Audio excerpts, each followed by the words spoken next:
नमस्कार दोस्तों। आज जो हम अध्याय करने जा रहे हैं उसका नाम है गति।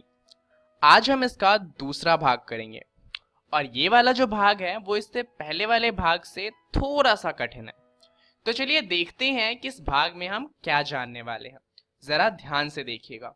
दरअसल इस भाग में हम काफी सारे चीजों को देखने वाले हैं और इनका इस्तेमाल हम आगे की वीडियो में करेंगे, तो इन्हें ध्यान से देखिएगा। सबसे पहला है सदिश व अदिश राशि। उसके बाद हम जानेंगे एसआई मात्रक के बारे में, फिर हम जानेंगे दूरी और विस्थापन के बारे में और अंत में हम जानेंगे गति एवं वेग के बारे में, जहां हम गति और वेग में अंतर क्या होता है उसे भी समझेंगे। अब इन सब को छोड़िए, शुरुआत करते हैं सरल रेखीय गति से, क्योंकि आखिरी वीडियो में हमने वीडियो यहीं पर खत्म किया था, तो जाहिर सी बात है इसे समझना जरूरी हो जाता है। अब आखिरी वीडियो में हमने बात यहाँ पर रोक दी थी, जहां हमने एक सरल रेखा बनाई थी। अब इसे मान लीजिए कि एक सीधी सड़क है और जो हमारा जीरो था उसे हमने मूल बिंदु का नाम दिया था। अब यहाँ पर हम सीखने वाले हैं कि हम किसी वस्तु के स्थान को कैसे दर्शा सकते हैं। अब मान लीजिए कोई वस्तु यहाँ पर 3 मीटर पर रखी हुई है, तो हम इसके बारे में कह सकते हैं कि वस्तु की स्थिति +3 मीटर है। परंतु एक मिनट रुकिए, हमने तो ये जाना था कि वस्तु की स्थिति के लिए दो चीजें बतानी जरूरी होती हैं। पहला है दिशा और दूसरा है निर्देशक बिंदु। अब यहाँ पर ध्यान से देखिए, क्या आपको दोनों में से कुछ भी दिखाई दे रहा है? आप जरूर सोच रहे होंगे कि यहाँ पर कोई दिशा भी नहीं बताई और कोई निर्देश बिंदु भी नहीं दिया हुआ, तो ये वस्तु की स्थिति इस तरीके से नहीं बताई जा सकती। परंतु यहाँ पर दोनों चीजें बताई गई हैं, बस यहाँ पर आपको दिखाई नहीं दे रही। चलिए जानते हैं कैसे।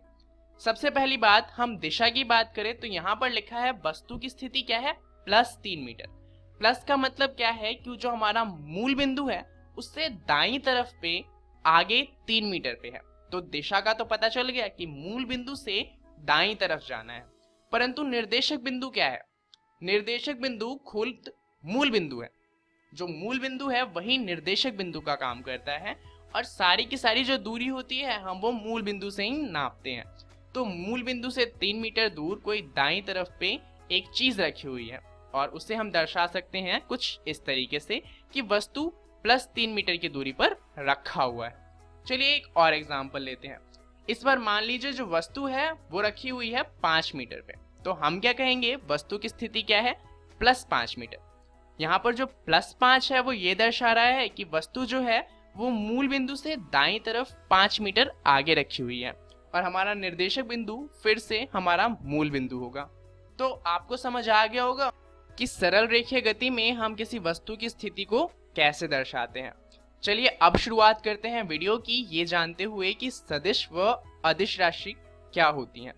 अब राशि को जानना है तो हम कुछ उदाहरण ले लेते हैं। ये कुछ राशियां हैं, जैसे कि हमने अभी अभी पढ़ा वस्तु की स्थिति, बल के बारे में हम पहले ही पढ़ चुके हैं, तापमान और द्रव्यमान को तो आप जानते ही होंगे। अब वस्तु की स्थिति के लिए हमने एक बात जानी कि इसमें दिशा बतानी जरूरी होती है। अगर हम बल की बात करें तो उसमें भी दिशा बतानी जरूरी होती है। अब ऐसे ही थोड़ी मान लेंगे, चलिए उदाहरण लेते हैं कि आखिर बल में दिशा जरूरी क्यों है। अब मान लीजिए एक दरवाजा है और आप क्या कर रहे हैं, दरवाजे को खोलने की कोशिश कर रहे हैं। तो आपने क्या किया, दरवाजे पे धक्का लगाया। सब वही करेंगे, आपने धक्का लगाया, दरवाजा नहीं खुला। तो आपने क्या किया, आपने और तेज धक्का लगाया, दरवाजा फिर भी नहीं खुल रहा। आपने पूरी ताकत लगा दी और दरवाजा अभी भी नहीं खुला। आपने अपने फ्रेंड को बुलाया और आपने उससे कहा कि यार दरवाजा तो खुल ही नहीं रहा। आपके दोस्त ने क्या किया, उसने दरवाजे को पीछे की तरफ खींचा और दरवाजा खुल गया। इससे आपको पता चला दरवाजा पीछे की तरफ खुलता है, परंतु ये नहीं जानना था। यहाँ पे हमें पता क्या चला कि जब फोर्स आगे की तरफ लगाया गया तो ज्यादा फोर्स लगाने पे भी दरवाजा नहीं खुला। वहीं फोर्स की जो दिशा थी वो बदल दी गई। आगे की जगह जब पीछे की तरफ फोर्स लगाया गया, यानी कि बल लगाया गया, तो दरवाजा खुल गया। इससे हमें पता चलता है कि बल में दिशा जरूरी होती है। हमने आगे की तरफ बल लगाया या पीछे की तरफ बल लगाया, ये बात मायने रखती है। चलिए एक और उदाहरण देखते हैं। ये एक आदमी है जो किसी छत से लटका हुआ है। क्यों लटका हुआ है वो नहीं पता, वो जानते भी नहीं है, उसे छोड़ दीजिए। अभी हम ये देखते हैं कि आपने इसे देखा तो आप क्या करेंगे, आप या तो इसे ऊपर की तरफ खींच सकते हैं, उससे क्या होगा कि ये बंदा बच जाएगा। परंतु ये भी हो सकता है कि आप गलती से इसे नीचे की तरफ धक्का दे दें, उसमें क्या होगा, ये गिर जाएगा। तो यहाँ पर ये बात बहुत ज़्यादा महत्वपूर्ण हो जाती है कि आप बल किस तरफ लगा रहे हैं, आप उसे ऊपर की तरफ खींच रहे हैं या नीचे की तरफ धक्का दे रहे हैं। तो बल में दिशा जरूरी हो जाती है। यहीं पे अगर हम तापमान की बात करें तो क्या आपने किसी को सुना है बोलते हुए कि आज ऊपर की तरफ तापमान ज्यादा है या नीचे की तरफ तापमान कम है? ऐसा नहीं होता, क्योंकि तापमान के साथ दिशा को नहीं जोड़ा जा सकता। उसी तरीके से अगर हम द्रव्यमान की बात करें तो ऐसा नहीं होता कि किसी चीज का ऊपर की तरफ द्रव्यमान ज्यादा हो, नीचे की तरफ कम हो, दाईं तरफ ज्यादा हो, बाईं तरफ कम हो। तो द्रव्यमान में भी दिशा का कोई मतलब नहीं होता। तो ये कहानी क्यों सुन रहे हैं हम? दरअसल कुछ चीजें होती हैं जिसमें दिशा बतानी महत्वपूर्ण होती है और कुछ चीजों में दिशा नहीं जोड़ी जा सकती। यही होती हैं सदिश व अदिश राशियां। चलिए एक बार दोनों की परिभाषा देख लेते हैं। सदिश मात्रा वे मात्राएं होती हैं जिनके साथ दिशा जुड़ी हुई होती है। उदाहरण के लिए वस्तु की स्थिति या फिर बल। वहीं पे अगर हम अदिश मात्रा की बात करें तो नाम से ही पता चल रहा है कि इसमें दिशा नहीं होगी। ये वे मात्राएं हैं जिनके साथ दिशा को नहीं जोड़ा जा सकता। उदाहरण के लिए तापमान व द्रव्यमान। तो ये बात आपको समझ में आ गई होगी। चलिए अब जानते हैं मात्रक क्या होता है। अब मात्रक फिजिक्स में बहुत ज्यादा जरूरी होता है। अगर आप कोई सा भी सवाल सही उत्तर भी निकालते हैं और उसमें मात्रक लगाना भूल जाते हैं तो आपके नंबर नहीं मिलते, नंबर कट जाते हैं। तो मात्रक बहुत ज्यादा जरूरी है। अब ऐसा क्यों है, चलिए जानते हैं। शुरुआत करते हैं मात्रक की परिभाषा से। तो यह एक संदर्भ मानक है जिसके संदर्भ में किसी भी भौतिक मात्रा को मापा जा सकता है। उदाहरण के लिए भौतिक मात्रा का एक उदाहरण है आपकी हाइट। मान लीजिए आपकी हाइट है 5 फुट 5 इंच और आपके दोस्त की भी हाइट है 5 फुट 5 इंच। तो इसका मतलब क्या है कि आप दोनों की हाइट बराबर होगी। ऐसा नहीं होगा कि आपका 5 फुट 5 इंच ज्यादा होगा और आपके दोस्त का 5 फुट 5 इंच कम होगा। तो आप जरूर सोच रहे होंगे कि क्या ये अजीब सी बात है, ऑब्वियसली बराबर होगा। परंतु पहले क्या होता था, हम चीजों को हाथों से नापा करते थे। उसमें क्या होता था, कुछ लोगों के हाथ बड़े होते थे, कुछ लोगों के छोटे होते थे। तो इस तरीके से नापने की चीजों को अच्छे से नहीं किया जा सकता था और इसीलिए एक संदर्भ मानक बनाया गया जिसे मात्रक कहा जाता है। अब यहाँ पर भी एक दिक्कत थी। मान लीजिए आपका जो वजन है वो है 125 किलोग्राम। अब इतना ज्यादा तो नहीं होगा पर मान लीजिए इतना है। तो अगर आप किसी को बताएंगे कि आपका वजन 125 किलोग्राम है तो वो समझ जाएगा कि आपका जो वजन है वो काफी ज्यादा है। परंतु मान लीजिए आप उसे बताते हैं कि आपका वेट 125 है, तो उसे तो समझ में नहीं आएगा कि 125 क्या है, किलोग्राम है या ग्राम है या फिर किस में बता रहे हो आप वजन। तो 125 का कोई मतलब नहीं जब तक उसके पीछे हम केजी ना लगा दें। ठीक है, तो अगर हम किसी नंबर के पीछे उसका यूनिट नहीं लगाते तब तक उसका कोई मतलब नहीं रह जाता।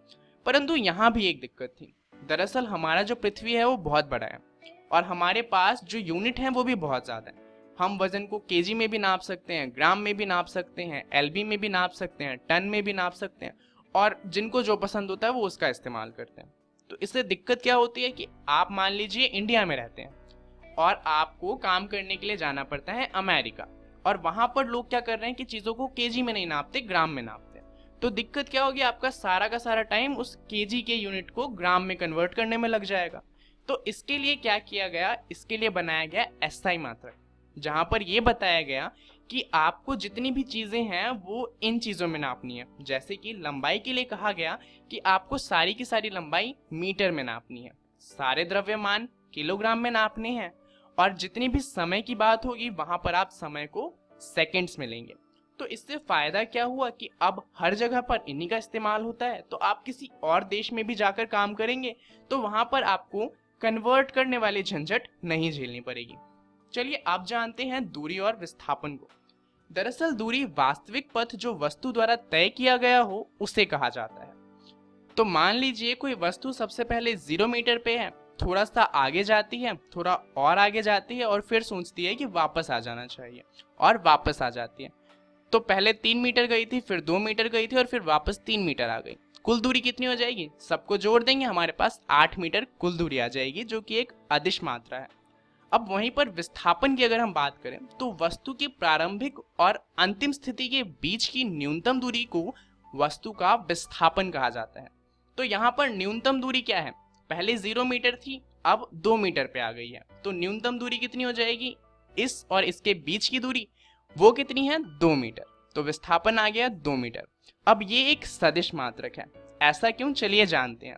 मान लीजिए वो 3 मीटर वापस नहीं आता और वो 3 मीटर दरअसल और आगे चला जाता, तो यहाँ पर हमारा विस्थापन क्या हो जाता, प्रारंभिक और अंतिम में जो सबसे कम दूरी है वो, यहाँ पर सबसे कम दूरी ही 8 मीटर है, तो हमारा विस्थापन कितना हो गया, 8 मीटर। यहाँ पर हमने क्या बदला था, सिर्फ दिशा बदली थी। दिशा बदलने पे हमारा उत्तर भी बदल गया, इसलिए एक सदिश मात्रक है। चलिए आप जानते हैं गति और वेग को। एक तरफ लिखते हैं गति, एक तरफ लिखते हैं वेग। अब क्योंकि वेग जो है वो एक सदिश मात्रक है, तो इसके ऊपर हम एक एरो लगाते हैं। इसका मतलब होता है कि ये एक सदिश मात्रक है।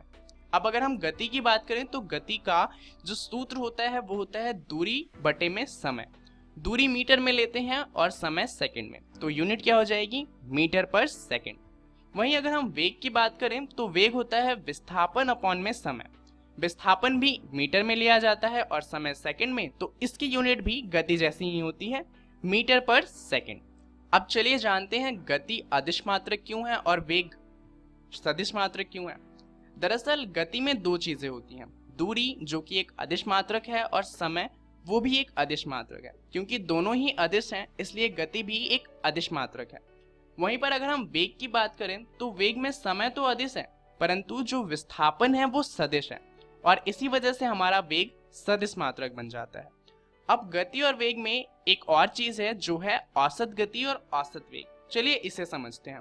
मान लीजिए जो 4 डॉट हैं, यहाँ पर 4 दूरियां दिखाई गई हैं, S1, S2, S3 और S4। इन दूरियों को पूरा करने में अब कुछ समय भी तो लगा होगा। तो मान लेते हैं S1 के लिए हमें T1 समय लगा, S2 के लिए T2 एंड सो ऑन। तो यहाँ पर हमारा औसत गति क्या हो जाएगा, जितनी भी दूरी है उन सबका सम अपॉन में जितना भी टाइम है उन सबका सम, कुल दूरी अपॉन में कुल समय। तो यहाँ पर कुल दूरी कितनी होगी, S1 से लेके S4 तक का सम, और कुल समय क्या हो जाएगा, T1 से लेके T4 तक का सम। परंतु औसत वेग थोड़ा सा अलग है। औसत वेग में क्या करते हैं, मान लीजिए चारों में हमारा वेग अलग था।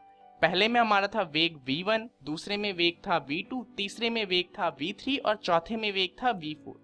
तो यहाँ पर औसत वेग निकालते हैं, जितने भी वेग होते हैं उन सबका सम और जितने भी नंबर ऑफ वेग्स होते हैं उनसे डिवाइड। जैसे कि यहाँ पर 4 वेग थे तो 4 से डिवाइड किया है, अगर 2 वेग होते तो 2 से डिवाइड करते। तो यहाँ पर औसत गति और औसत वेग का जो सूत्र है वो अलग है, तो यहाँ पर कंफ्यूज नहीं होइएगा और गलती नहीं कीजिएगा। चलिए जानते हैं इस वीडियो में हमने क्या सीखा। सबसे पहले हमने जाना सदिश व अदिश राशि को, उसके बाद हमने जाना एसआई मात्रक को, फिर हमने जाना दूरी और विस्थापन को, और आखिरी में हमने जाना गति एवं वेग को। अब इन सब के बारे में आपको पढ़ना है एनसीईआरटी के गति वाले अध्याय में, जहां पर आपको पढ़ना है सरल रेखीय गति और दिशा के साथ चाल। अगली वीडियो में हम बात करेंगे एक समान गति और असमान गति के बारे में। इस वीडियो के लिए इतना ही, धन्यवाद।